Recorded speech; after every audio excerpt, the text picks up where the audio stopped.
Bienvenue dans Réflexions sauvages. Ici, c'est l'endroit où on se lâche. On parle de ce qui nous fait vibrer et surtout, on dit les choses comme elles sont. Je suis Andy et ensemble, on va explorer la vie sans filtre, les relations, le self-love et toutes ces petites réflexions qui nous rendent plus fortes. Installe-toi confortablement, prends un café, un thé ou un verre de vin et prépare-toi à des discussions 100% vraies, pleines de rire et de réflexion. Allez, c'est parti. Réflexion sauvage, let's go.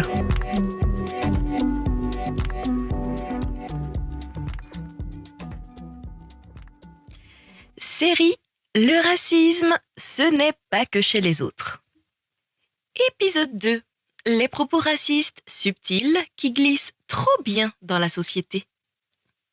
Il y a une phrase que j'adore. Vraiment. Ironiquement. Je ne suis pas raciste, mais... Oula.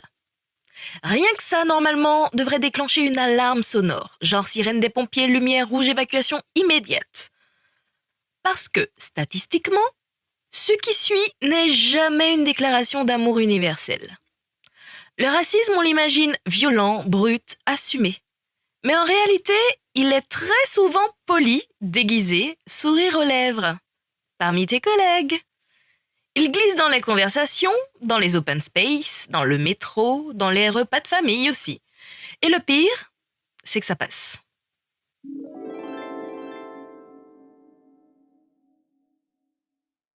Mais entrons plutôt dans le cœur du sujet.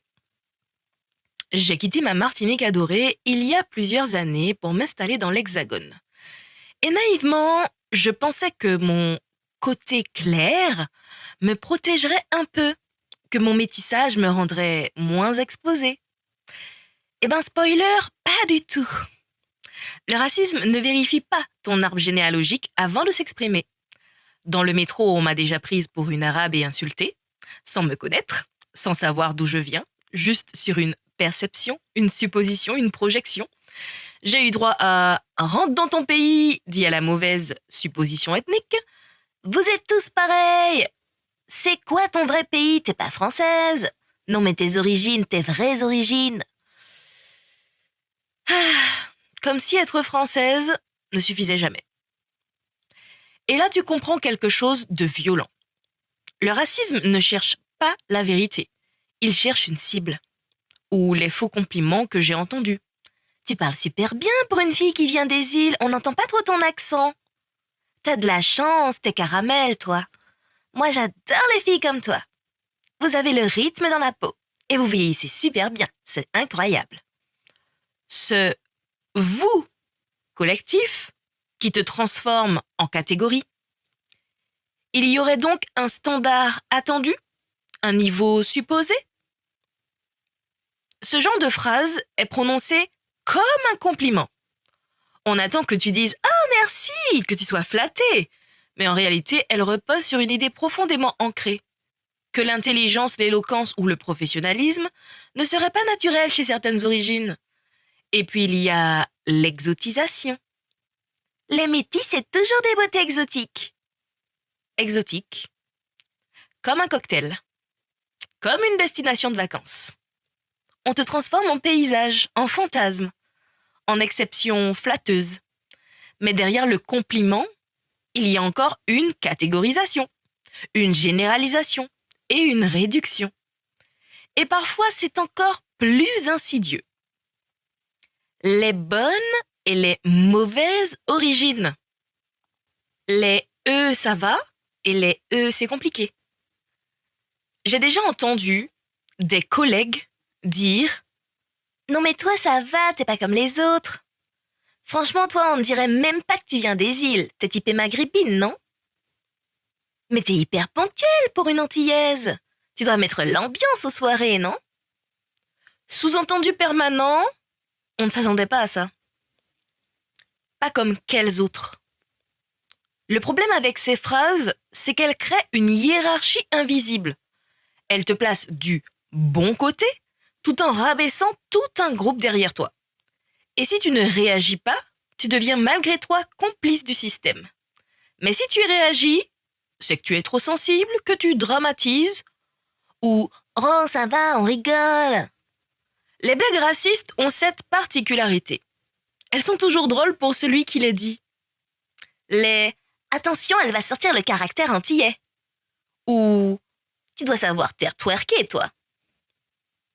Toujours cette idée de tempérament ethnique. Comme si ta personnalité était génétique. Ce qui me fascine, c'est que ces phrases sont dites avec le sourire et avec légèreté, même avec l'assurance que ce n'est pas méchant. Mais ce n'est pas parce qu'une phrase est dite doucement qu'elle n'est pas violente. Le racisme moderne ne crie pas toujours, il chuchote.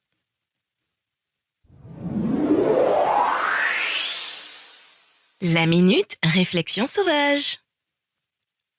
Comme je le disais, le racisme moderne ne porte pas toujours des pancartes. Il porte des blagues, des compliments, des « je dis ça sans méchanceté ». Il est confortable, socialement acceptable, il se camoufle derrière l'humour, et ce qui le rend dangereux, c'est justement ça. Il ne choque pas tout le monde. Quand on dit « c'est pas si grave », il faut se demander « pas si grave pour qui en fait ? Pour la personne qui le dit ? Ou pour celle qui le reçoit et qui encaisse pour la 100e fois la même remarque déguisée ? Les micro-agressions ne sont pas micro dans leur accumulation. Elles s'additionnent, elles fatiguent et elles érodent. Et non, le racisme ne s'arrête pas à noir ou blanc. Il vise ce qu'il perçoit comme autre.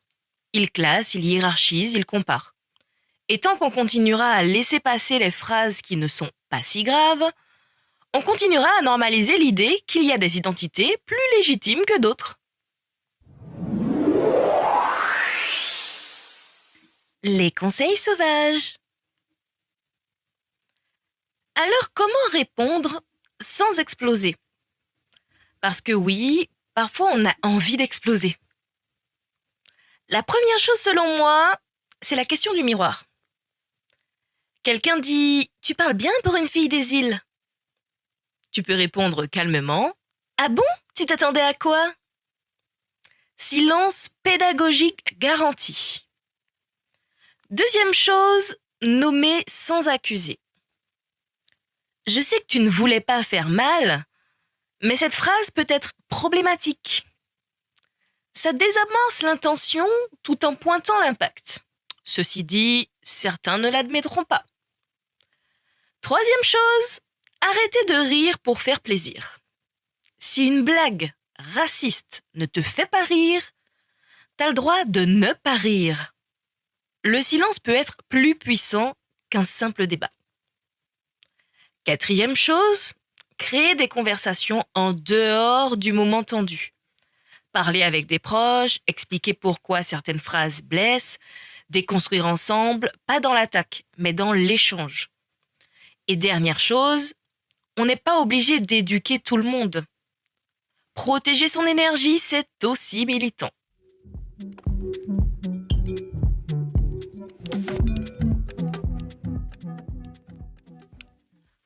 En conclusion, le racisme subtil peut être le plus difficile à combattre.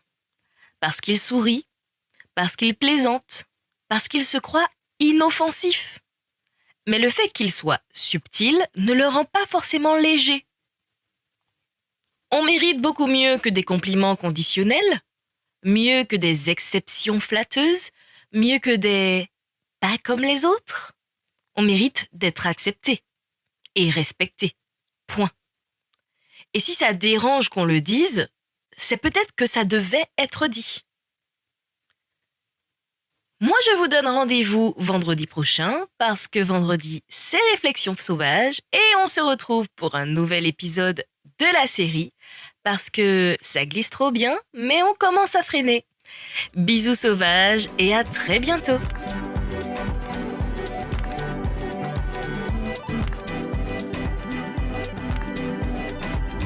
Et voilà, c'est tout pour cet épisode de Réflexions sauvages.